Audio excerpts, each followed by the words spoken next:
We're going in a different direction. The words hung in the conference room air like a toxic gas. I sat across from Caleb Vance, the new Chief Executive Officer of Nexera Therapeutics, a man nearly 20 years my junior who'd been with the company barely 6 months. Different direction, I repeated, my voice steadier than I expected after 15 years. Caleb adjusted his designer tie, not quite meeting my eyes. The board feels the research division needs fresh leadership. Someone with innovative approaches. I almost laughed. Innovative approaches? I developed Neurovance, the miracle drug that had taken Nexera from a struggling mid-size pharmaceutical company to a biotech powerhouse generating over $2 billion in annual revenue. My team had pioneered the compound that changed countless lives and the company's fortunes. I understand, I said, surprising myself with my calm. What does the transition look like? Caleb pushed a thin folder across the polished table. Your severance package. The legal team has outlined everything. It's standard. I opened it, scanned the numbers, and felt my stomach tighten. Standard? After 15 years and billions in revenue generation, they were offering me 12 weeks of salary and continued health benefits for 3 months. It was insulting, but I didn't let it show. I see, I said, closing the folder. When would you like me to finish? Today would be best. He had the decency to look slightly uncomfortable. Human resources can help you pack your office, for security reasons. Security reasons, as if I might suddenly become vindictive and dangerous after 15 years of loyal service. But I simply nodded and stood up. That won't be necessary. I can clear my desk myself. Claudia, he said as I reached the door. This isn't personal. Just business. I turned back and smiled. Of course. Business. My name is Claudia Benson. I'm 51 years old, and until today, I was the Senior Director of Pharmaceutical Research at Nexera Therapeutics in Stamford, Connecticut. I dedicated my life to this company. Turned down offers from competitors. Worked weekends and holidays. Missed family events, all because I believed in what we were doing. As I walked back to my office, colleagues watched me with concerned expressions. News traveled fast. I kept my head high, my face neutral, even as my mind raced. 15 years of innovation, of breakthroughs, of loyalty, ended in a 5-minute meeting. What Caleb Vance didn't know, what the board hadn't bothered to check, was that I had prepared for this possibility months ago. Because when you've been in the pharmaceutical industry as long as I have, you learn to anticipate side effects. It wasn't always like this at Nexera. When I joined the company in 2008, we were a scrappy team of scientists and researchers passionate about neurological treatments. Howard Jameson, the founder and original CEO, created a culture where science came first and business second. Solve the problems and the profits will follow, he used to say. And he was right.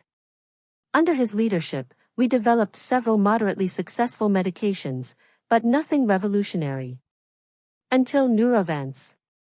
I still remember the night I first saw the promising data. It was nearly midnight, and I was alone in the lab, reviewing test results from our latest trials. The compound showed unprecedented effectiveness in treating treatment-resistant depression with minimal side effects. I called Howard at home, something I'd never done before. This could change everything, I told him. It did. Neurovance received fast-track approval from the FDA, and within 2 years, it became one of the most prescribed antidepressants in the country. Nexera's stock soared. Suddenly, we weren't the underdogs anymore.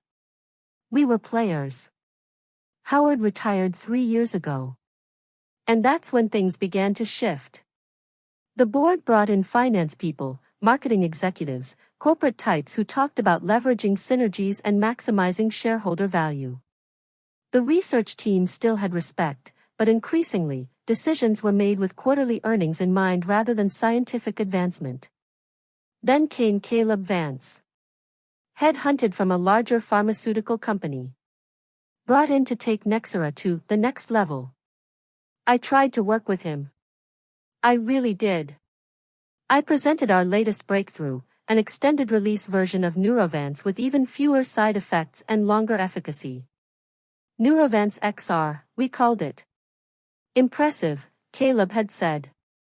But I could see in his eyes that he wasn't fully grasping the scientific significance. How quickly can we get this to market? He asked. We need to complete the final trial phases, and then there's the patent process, I explained. Patents, he frowned. Those take too long. Can we expedite? Our legal team has been deliberate, I said carefully. They've been sitting on my paperwork for months. That conversation should have been my warning. The next week, Caleb brought in consultants to evaluate the research division. They asked strange questions, talked about restructuring for efficiency, and made cryptic notes. That's when I called my attorney, Victoria West. Something feels off, I told her. I've developed a compound that could be worth billions, but I'm getting signals that my position isn't secure. Let's talk about options. There are ways to protect yourself and your work, Victoria said. She didn't mince words. Nexera owns your work, she told me. Anything you develop as an employee belongs to them. That's standard. I know that, I replied, stirring my coffee. We were meeting at a quiet cafe several towns away from Stamford, away from any prying eyes. But the legal team has been dragging their feet on filing the patent for Neurovance XR. It's been sitting on their desks for months. Victoria looked thoughtful. That's either incompetence or strategy. Neither is good for you. What can I do? I asked. Tell me about your employment contract. Any specific clauses about intellectual property? I'd brought a copy, which Victoria reviewed carefully. She stopped at one section, her eyebrow raising slightly. This is interesting, she said. Your contract stipulates that inventions belong to Nexera if they're developed using company resources or during company time.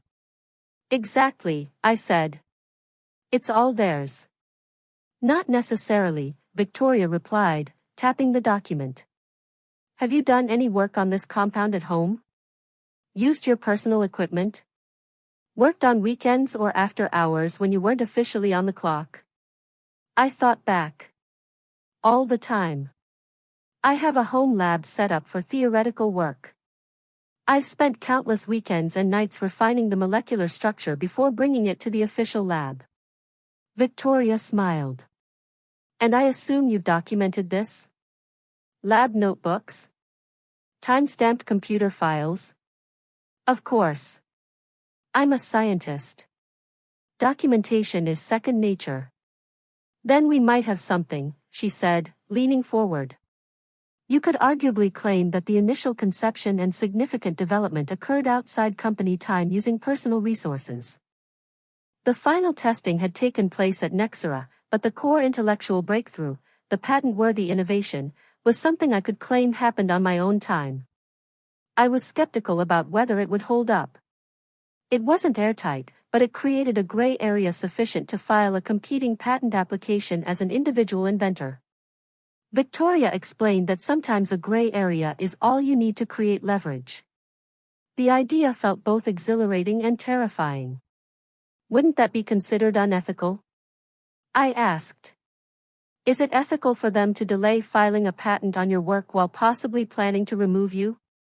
Companies protect themselves all the time, Victoria said. This is you doing the same. After another hour of discussion, we formulated a plan. Victoria would help me establish a personal intellectual property holding company. I would document all my independent work on the compound and file a patent application through my new entity. If Nexera kept me on and properly filed their patent, I would assign my rights to them. If not, I would have insurance for the next few weeks. I lived a double life at Nexera. I was the same dedicated research director I'd always been, but at home, I meticulously documented my independent contributions to Neurovance XR and prepared the patent filing. The day Victoria confirmed that our application had been submitted to the United States Patent and Trademark Office, I felt a strange mixture of relief and guilt. I told myself it was just protection, a safety net I would hopefully never need to use. 1 week later, I was called into that fateful meeting with Caleb Vance. I cleared out my office with methodical precision. Years of research, awards, and achievements were reduced to 3 cardboard boxes. My team members came by one, shocked and upset. "This is ridiculous," said James, my senior researcher. "Without you, there is no Nexera." "You'll be fine," I assured him, though I wasn't certain of that. "The science is solid. Just keep doing the work." "What about Neurovance XR?" he asked in a hushed voice. "It's your baby." I carefully placed my framed doctoral diploma in a box. "I'm sure Caleb has plans for it." As I carried the last box to my car, I passed Caleb, showing someone around, my replacement, presumably. They were laughing. I nodded politely and continued walking. At home, I sat in my kitchen staring at the boxes, 15 years gone. I allowed myself exactly 1 glass of wine and 30 minutes of self-pity before calling Victoria. "It happened," I said simply. "I'm sorry," Claudia replied. "What's the severance?" I asked. "Insulting," she said. 12 weeks. Victoria made a disapproving sound. "Did you sign anything?" "Not yet. They want me to come in tomorrow to finalize." "Don't sign until I review it," she said firmly. "And don't mention the patent filing. The USPTO hasn't published it yet, so Nexera doesn't know." The next day, I met with Human Resources. The severance agreement included a comprehensive non-compete clause that would prevent me from working in neuropharmacology for 2 years. There was also language requiring me to assign any relevant intellectual property to Nexera. "I'd like to take this home and review it," I said pleasantly. The HR director frowned. "Mr. Vance was hoping to wrap this up today." "I'm sure he was," I replied, maintaining my smile. "But given my 15 years of service, I think a day to review is reasonable." I forwarded the document to Victoria, who called me within an hour. "This is even worse than I thought," she said. "They're trying to claim rights to anything you might develop in the future that's even tangentially related to your work at Nexera." "Can they do that?" I asked. "They can try, but we have options. Our patent filing gives us leverage." 3 days later, I returned to Nexera with a counteroffer prepared by Victoria. The HR director took it with visible surprise. "I'll have to show this to Mr. Vance," she said. "Of course," I replied. "I'm happy to wait." 20 minutes later, I was ushered into Caleb's office. He wasn't smiling. "This is highly irregular," he said, waving my counteroffer. "You're asking for significantly more severance and retention of certain intellectual property rights. I believe it's fair compensation for my contributions," I said calmly. Caleb leaned forward. "You developed Neurovance while employed here. Any derivatives or improvements belong to Nexera." "That's a complex legal question," I replied. "My contract has specific language about work done during company time, using company resources." His eyes narrowed. "What are you implying?" "Nothing," I said. "Just that I've kept meticulous records of my work, when and where it was performed." Caleb's jaw tightened. "We can fight this, you know. Our legal team would spend more on litigation than the additional severance I'm requesting." I finished for him, "And that's assuming you win." After a tense silence, Caleb pushed my counteroffer aside. "I'll need to discuss this with the board. In the meantime, we're proceeding with our plans for Neurovance XR. The announcement goes out next week." "That sounds exciting," I said neutrally. As I left Nexera for what I thought might be the last time, I felt strangely calm. The game was in motion. In just a few days, they would announce Neurovance XR as their next blockbuster drug, and shortly after, they would discover who actually owned the patent. The press release went out on a Tuesday morning. Nexera Therapeutics announces breakthrough extended-release depression treatment Neurovance XR, expected to double company revenue by 2026. The stock jumped 12% that day. Financial analysts upgraded their recommendations. Business News shows featured glowing reports about Nexera's innovation pipeline and Caleb's visionary leadership.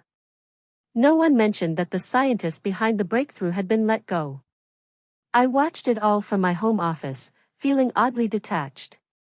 Victoria called around noon. "Have you seen the announcement?" she asked. "Yes," I replied. "Very enthusiastic." "They're claiming they own the IP," Victoria said. "And the USPTO will be publishing patent applications on Thursday."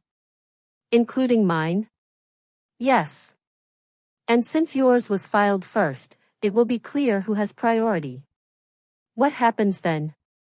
I asked, though we'd been over this scenario multiple times. "One of two things," Victoria explained patiently.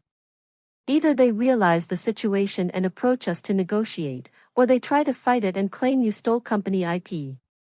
Which do you think it will be with someone like Caleb Vance?" "Exactly," she said. "He'll fight.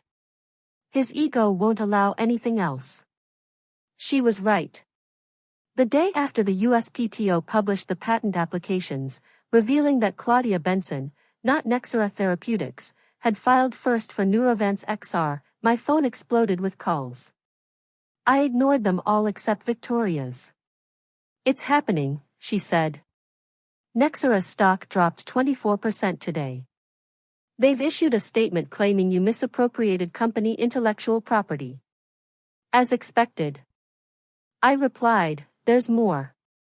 Victoria continued, "I've received calls from 3 different pharmaceutical companies wanting to discuss licensing Neurovance XR from you. That I hadn't expected so quickly." "Already?" I asked. "Who?" "Verdant Pharmaceuticals, Meridian Healthcare, and Terrain Biotech, all major players. All offering terms that would make you very wealthy." I took a deep breath. "Let's not rush into anything. What's happening with Nexera?" I asked. "Their board has called an emergency meeting. Word is that Caleb is in the hot seat." I felt a twinge of satisfaction but pushed it aside. This wasn't about revenge. It was about fairness, about being valued properly for my work. Later that afternoon, I received a different kind of call from Howard Jameson, Nexera's founder and former CEO. "Claudia," he said, his voice warmed despite the circumstances. "This is quite a situation." "Howard," I replied, genuinely pleased to hear from him. "I'm sorry it's come to this." "Are you?" There was no accusation in his tone, just curiosity. I considered the question. "I'm sorry it was necessary. I gave everything to Nexera for 15 years. I just wanted my work to be respected and protected." Howard was quiet for a moment. "The board has asked me to reach out unofficially to see if there's a path forward." "There's always a path," I said, "but it won't look like what Caleb offered me." "Caleb may not be in the picture much longer," Howard said carefully. "His position is precarious." I'm not surprised. "What would it take, Claudia, to bring you and Neurovance XR back to Nexera?" I'd thought about this moment and prepared for it. Board representation, a significant equity stake, and leadership of an autonomous research division with guaranteed funding for 5 years. Howard whistled softly. "You're not asking for small things." "Neurovance XR isn't a small drug," I replied. "And I'm not the same person who was dismissed from a conference room last month." "No," Howard agreed, "you're certainly not." "I'll take this back to the board," he said. "What's left of it after today. We'll be in touch." As I hung up, my phone signaled another call from James, my former senior researcher at Nexera. The office is in complete chaos, he said without preamble. Caleb's been escorted out. People are saying you own the patent to Neurovance XR. Is it true? It's complicated, I replied. Not to us, James said. The entire research team is cheering for you. Whatever happens next, we're with you. That meant more than any stock price drop or licensing offer. The following days unfolded like a carefully orchestrated symphony. Nexera's board placed Caleb on administrative leave pending review. Corporate speak for, he's finished. The stock continued to fall as investors questioned the company's future without its next blockbuster drug. Financial news sites ran headlines like, patent blunder costs Nexera billions, and, how one scientist outmaneuvered Big Pharma.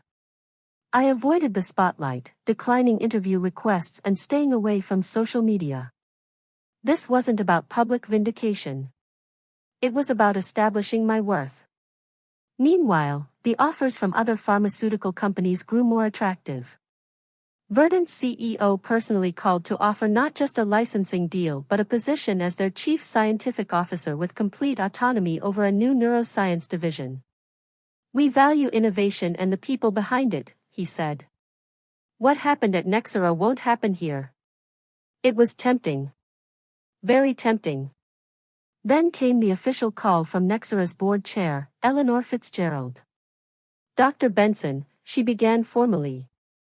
The board would like to meet with you and your legal representation to discuss a resolution to our current situation.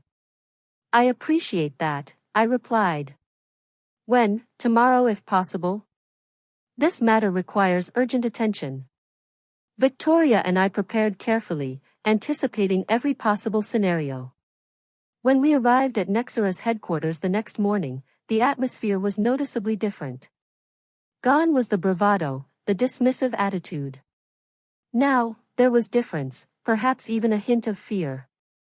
Eleanor led us into the boardroom where 8 people waited, the remaining board members and Howard Jameson, who had returned as interim CEO. Dr. Benson, Eleanor began. We find ourselves in an unprecedented situation.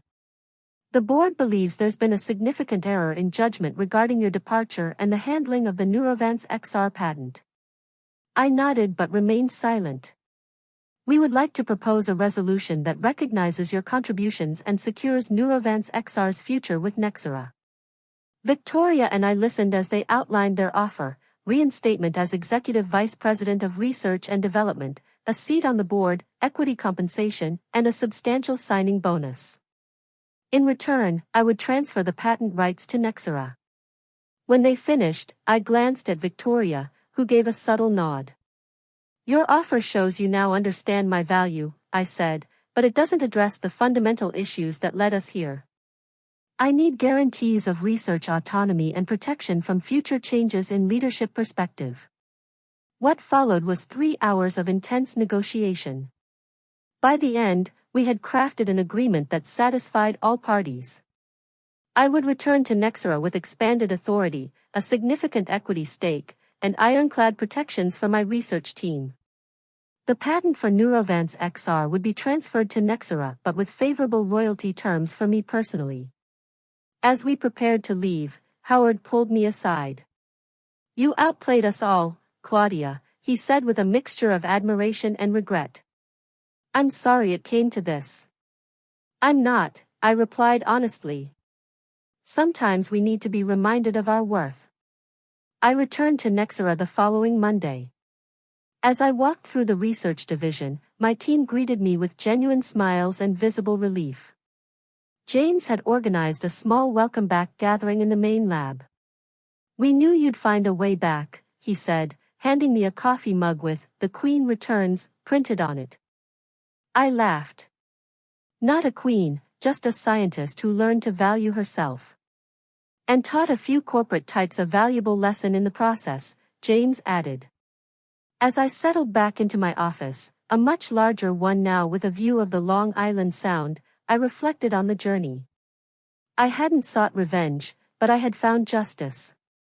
And in the process, I had transformed not just my career but, potentially, how researchers like me would be treated throughout the industry. Sometimes the most powerful response to disrespect isn't anger or vengeance, it's simply claiming your true value and letting the consequences unfold naturally. 1 year later, Nexera Therapeutics held a launch party for Neurovance XR, which had received FDA approval in record time. The grand ballroom of the Stanford Plaza. The hotel was filled with executives, scientists, investors, and medical professionals, all celebrating what analysts were already calling the pharmaceutical success story of the decade. I stood on the small stage, having just delivered remarks about the scientific journey behind the drug. The applause was genuine and sustained as I stepped away from the podium. Howard, now permanently reinstated as CEO, took my place. "Ladies and gentlemen," he said, "none of this would have been possible without Dr. Claudia Benson.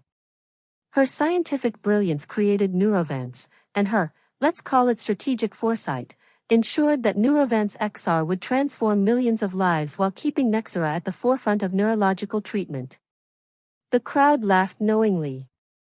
The story of my patent maneuver had become something of a legend in pharmaceutical circles, a cautionary tale for executives and an inspiration for researchers. Howard continued, "The board has unanimously voted to create the Benson Neuroscience Institute, a new division within Nexera dedicated to groundbreaking research with complete scientific autonomy and guaranteed funding for the next decade." This announcement was met with even more enthusiastic applause. I hadn't known about this, it went beyond our negotiated agreement. As Howard beckoned me back to the stage, I felt a surge of emotion I hadn't expected. "The institute will be housed in a new research facility," Howard said, "located right here in Stanford, and of course, Claudia will serve as its director with full board support." As we raised our glasses in a toast, I caught sight of a familiar face near the back of the room. Caleb Vance, now working for a much smaller pharmaceutical company in a reduced role, watched the proceedings with a tight expression. Our eyes met briefly before he looked away. I felt no satisfaction in his downfall, only appreciation for the journey that had brought me here. Sometimes the best revenge isn't about destroying others but about building something better from the ashes of what was lost. The Benson Neuroscience Institute became operational 6 months later. The building itself was a marvel of modern architecture, all glass and light, designed to foster collaboration and creativity.